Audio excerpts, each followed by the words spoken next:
Justice Cohen said if we find greater than minimal risk of this industry, it should cease to operate.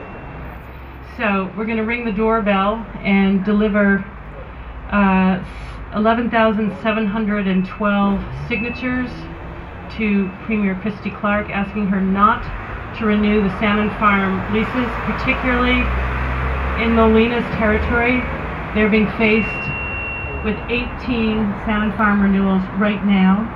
The government is pressuring them and says they don't have a right to have an opinion to this because they can't show traditional use of the sea floor under the farms.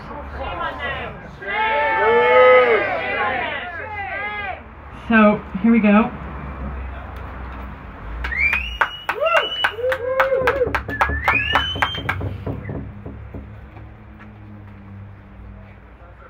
When we tried to deliver a similar petition to Gordon Campbell, he locked the door, but they're opening it. Thank you very much. Thank you so much for sorry the Premier. I'd just like to thank you. You guys have been incredibly respectful.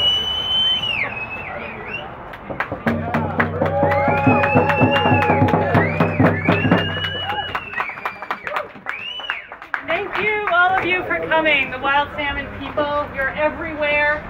Like the salmon in small groups throughout this province, and we know there's at least 11,000 of us because there's the book that went in the door. At least. At least.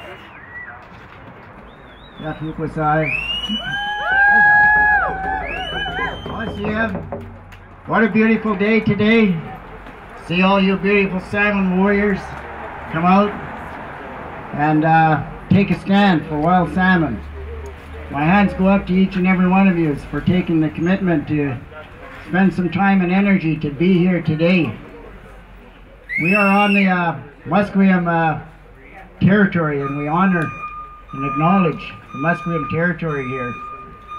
And the Musqueam have been a very powerful force and of support for what we're doing.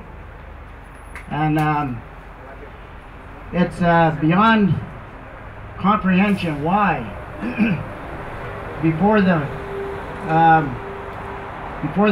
Cohen Commission report came out that the Clayoquot Sound Fish Farm was approved for 20 years. Shame! That is awful. Yes.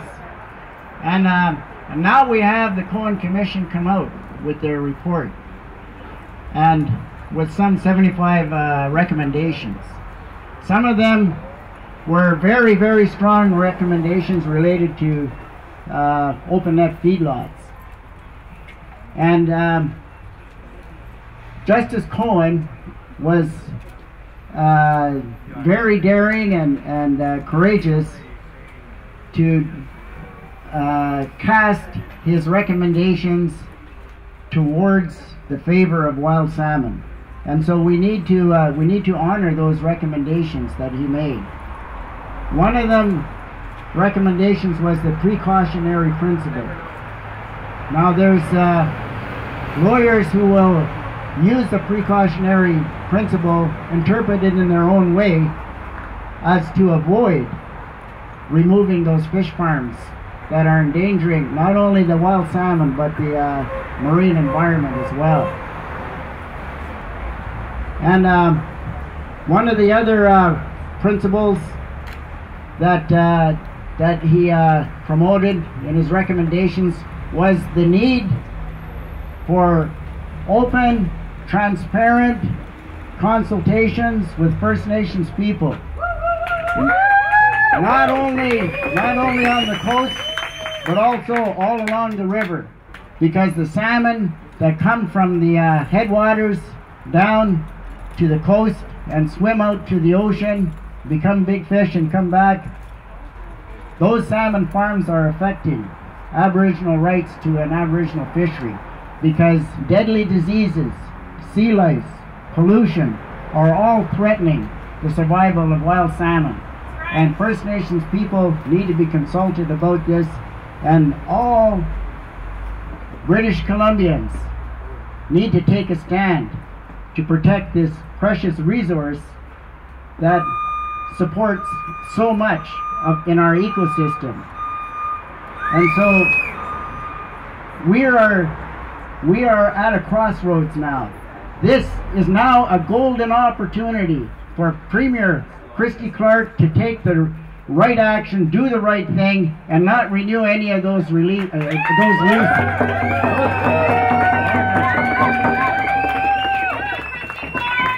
And we need to give Christy Clark, the NDP government, and any other government the message that we're not going to stop until the last feedlot is taken out of the waters of BC.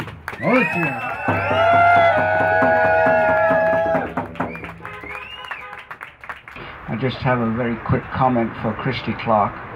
Christy, I am tired of coming down here. We are all tired of coming down here. And sometimes we come down here for things other than fish. So, one quick comment. Get with the program, will you? Thank you.